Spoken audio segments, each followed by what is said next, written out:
श्री शिवाय नमस्तुभ्यं भक्तों, स्वागत है आप सबका आपके अपने YouTube चैनल नमामि शिवजी में। भगवान भोलेनाथ की कृपा हम सब पर सदैव बनी रहे।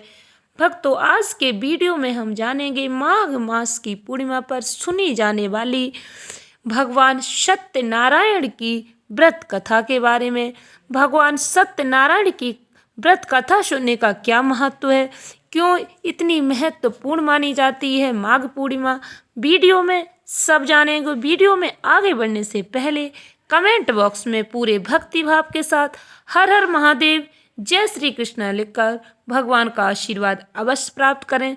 चैनल पर पहली बार विजिट हुए, पहली बार मेरी आवाज़ सुन रहे तो चैनल को सब्सक्राइब करके बेल आइकन अवश्य दबाएं। इससे हमारे वीडियो की नोटिफिकेशन आप तक पहुंचती रहे और आपको नई नई जानकारी मिलती रहे। भक्तों, आप सभी भक्तों को माघ पूर्णिमा की हार्दिक शुभकामनाएं। हमारे सनातन धर्म में सभी पूर्णिमा तिथि का विशेष महत्व बताया गया है। खास करके माघ पूर्णिमा का बहुत ही खास महत्व है। इस दिन स्नान दान कथा श्रवण का 32 गुना फल प्राप्त होता है। जो भक्त माघ पूर्णिमा के दिन गंगा स्नान करते हैं, लक्ष्मी नारायण भगवान की पूजा आराधना करते हैं, भगवान भोलेनाथ की पूजा करते हैं, उन्हें विशेष फलों की प्राप्ति होती है, कई प्रकार के पापों से मुक्ति मिल जाती है। भक्तों, पूर्णिमा तिथि की शुरुआत 23 फरवरी 2024 शुक्रवार के दिन दोपहर 3:36 पर होगी। पूर्णिमा तिथि का समापन 24 फरवरी शनिवार को शाम 6:01 पर होगा। भक्तों, पूर्णिमा का व्रत चंद्रोदय व्यापिनी तिथि पर रखा जाता है, इसलिए पूर्णिमा का व्रत 23 फरवरी को ही रखा जाएगा, शुक्रवार के दिन। किंतु कथा श्रवण आप 23 फरवरी और 24 फरवरी दोनों ही दिन कर सकते हैं। स्नान दान 24 फरवरी के दिन होगा।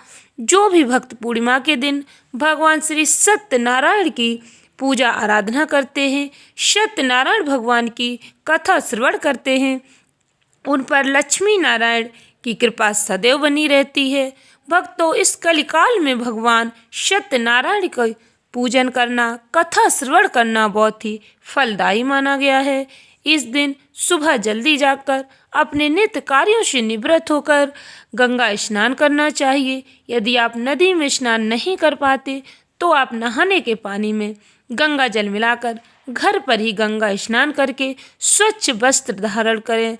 भक्तों, यदि आप व्रत करते हैं तो व्रत का संकल्प लें, यदि व्रत नहीं करते हैं तब भी भगवान सत्यनारायण की पूजा आराधना करें। सत्यनारायण भगवान की पूजा आराधना संध्या काल में करने का भी विशेष फल प्राप्त होता है। भगवान की कथा श्रवण करें, पूजा करने के बाद भगवान की आरती करें, इससे भगवान सत्यनारायण स्वामी अति प्रसन्न होते हैं। भक्तों, पूर्णिमा के दिन भगवान सत्यनारायण की कथा श्रवण अवश्य करें, इससे भक्तों के समस्त कष्ट दूर होते हैं। भगवान अपने भक्तों पर कृपा करते हैं, भक्तों को सुख समृद्धि का आशीर्वाद देते हैं। अब हम सुनते हैं माघ पूर्णिमा के दिन सुनी जाने वाली भगवान सत्यनारायण की व्रत कथा। भक्तों, शास्त्रों में वर्णन मिलता है, सत्यनारायण व्रत कथा का पाठ करने सुनने से 1000 यज्ञ करने के बराबर पुण्य फल की प्राप्ति होती है। सत्यनारायण भगवान व्रत कथा में भगवान विष्णु जी के सत्य स्वरूप के बारे में बताया गया है। इस व्रत का पाठ करने से, इस व्रत कथा को सुनने मात्र से घर में सुख समृद्धि का वास हो जाता है। भगवान लक्ष्मी नारायण की कृपा अपने भक्तों पर सदैव बनी रहती है। भक्तों, सत्यनारायण व्रत कथा का पहला अध्याय।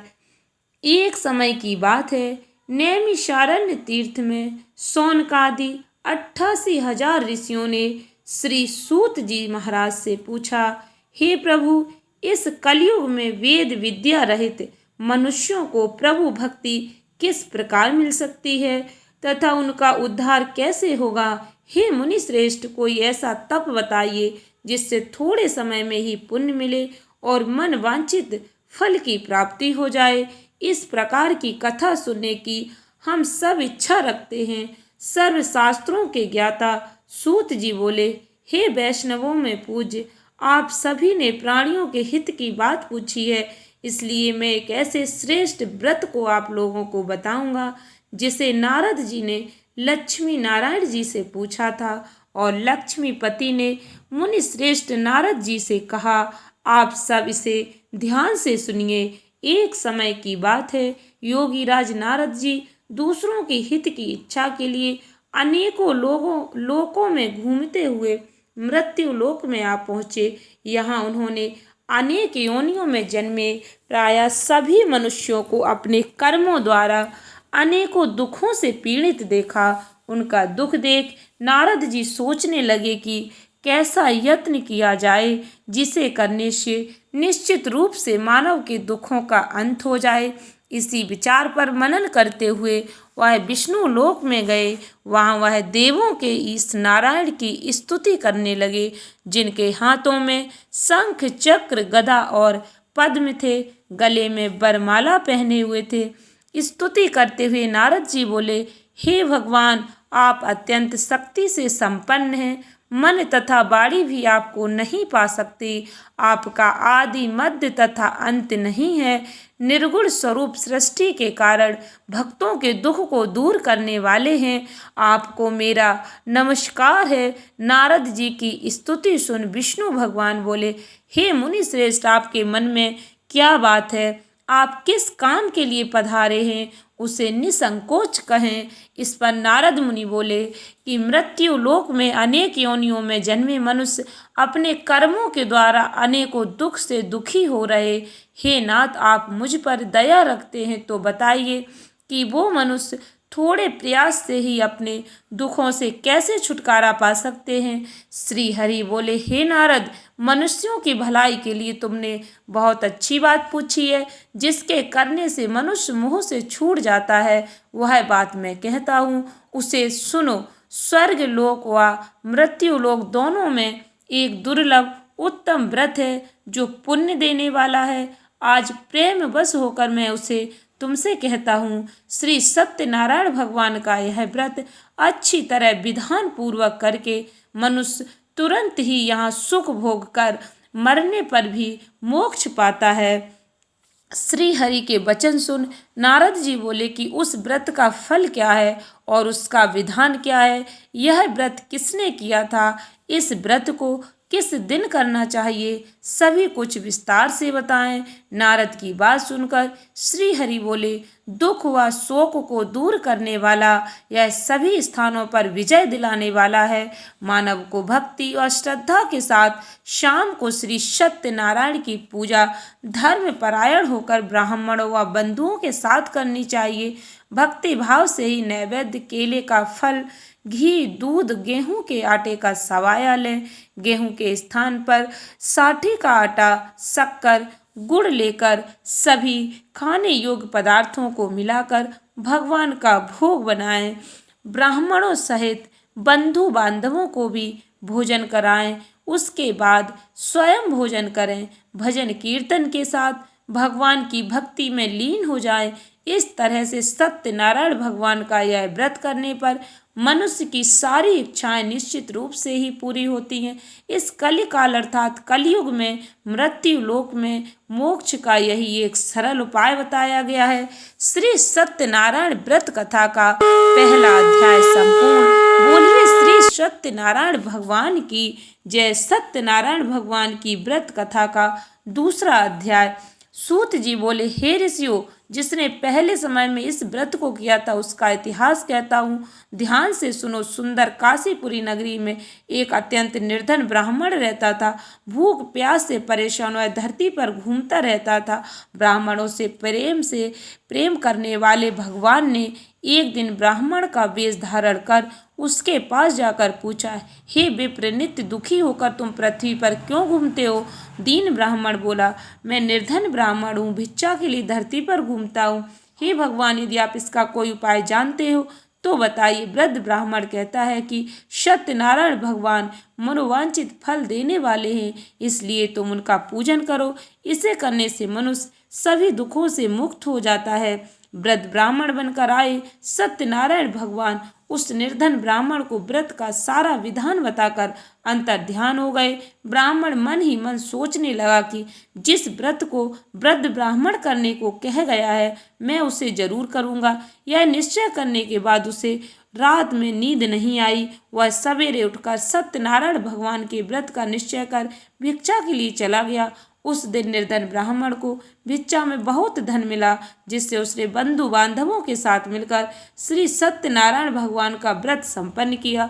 भगवान सत्यनारायण का व्रत संपन्न करने के बाद वह निर्धन ब्राह्मण सभी दुखों से छूट गया और अनेक प्रकार की संपत्तियों से युक्त हो गया।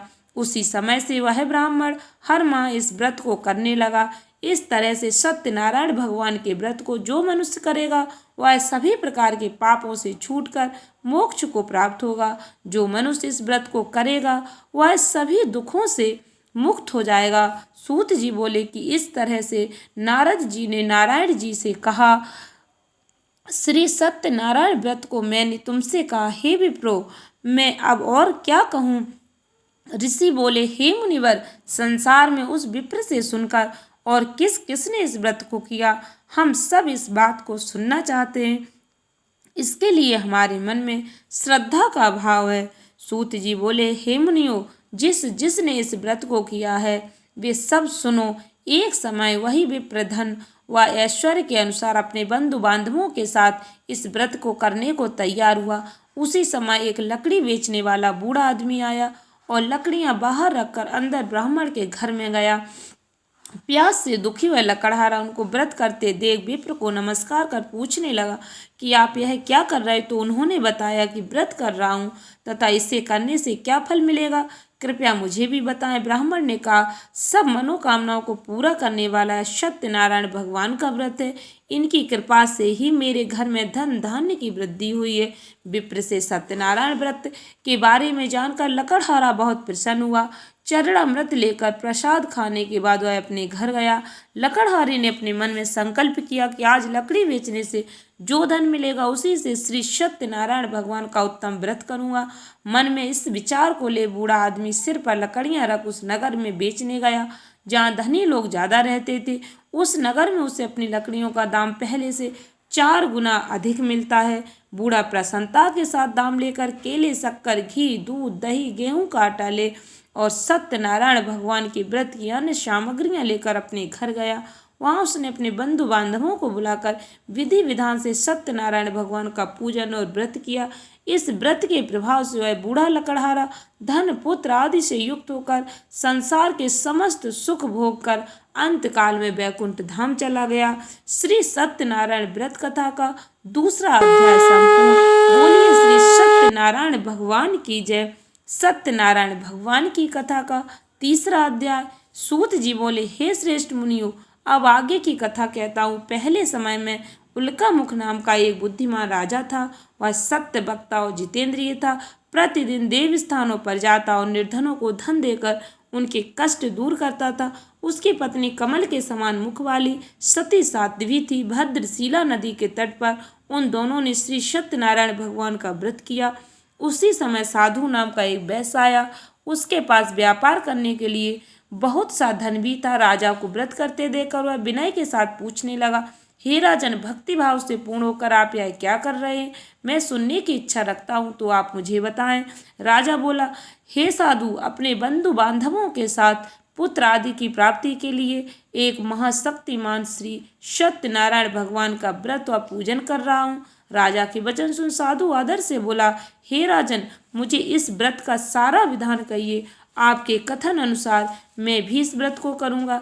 मेरी भी संतान नहीं और इस व्रत को करने से निश्चित रूप से मुझे संतान की प्राप्ति होगी। राजा से व्रत का सारा विधान सुन व्यापार से निवृत्त हुआ अपने घर गया। साधु वैश्य ने अपनी पत्नी को संतान देने वाले इस व्रत का वर्णन कह सुनाया और कहा कि जब मेरी संतान होगी तब मैं इस व्रत को करूँगा।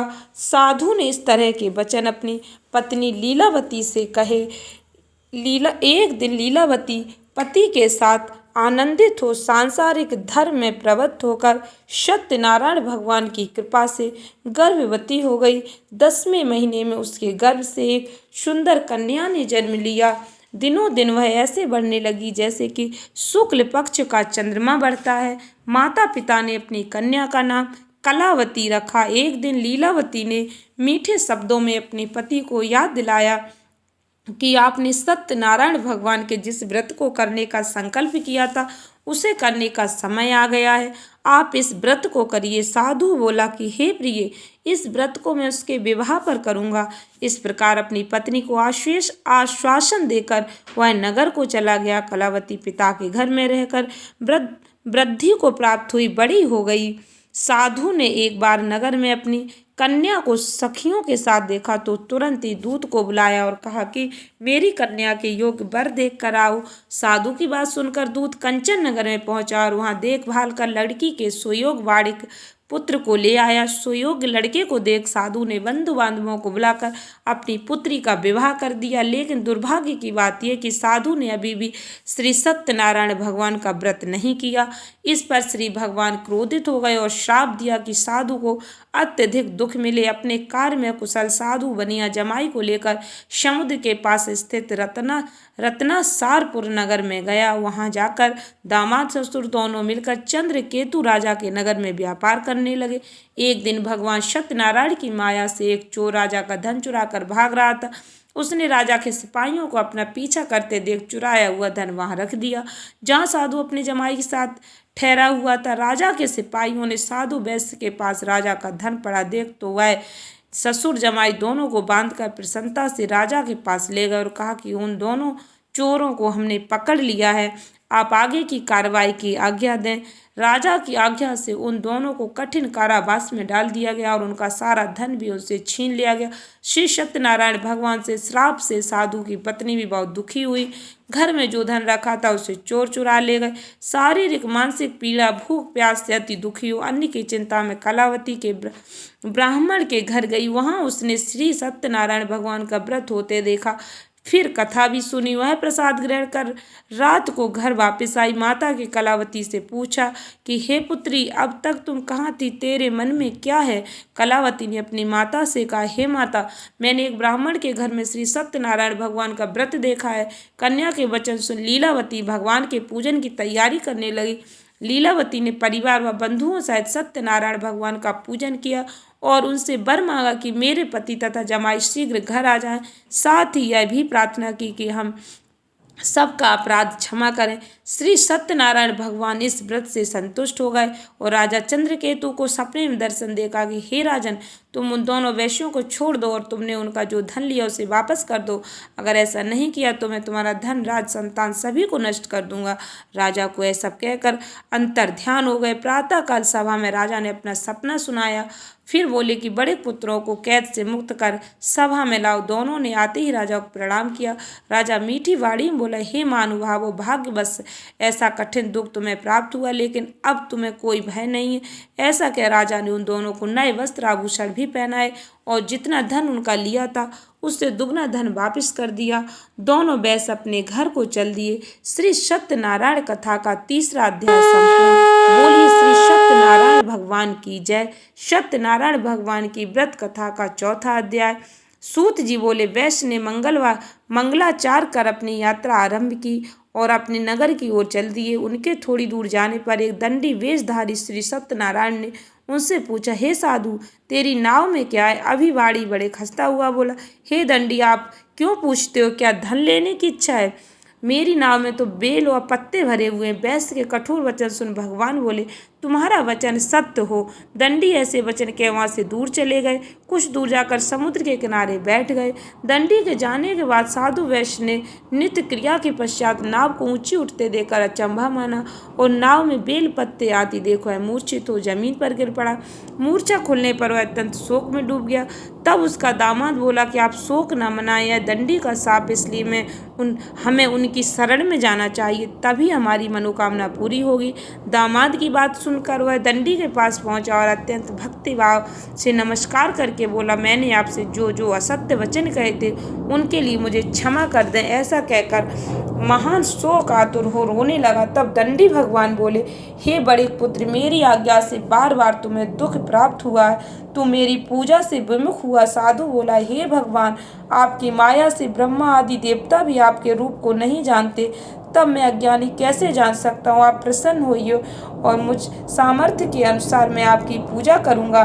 मेरी रक्षा करो और पहले के समान नौका में धन भर दो। साधु वैश्य के भक्ति पूर्वक वचन सुनकर भगवान प्रसन्न हो गए और उसकी इच्छा अनुसार वरदान देकर अंतर ध्यान हो गए। ससुर जमाई जब नाव पर आए तो नाव धन से भरी हुई थी।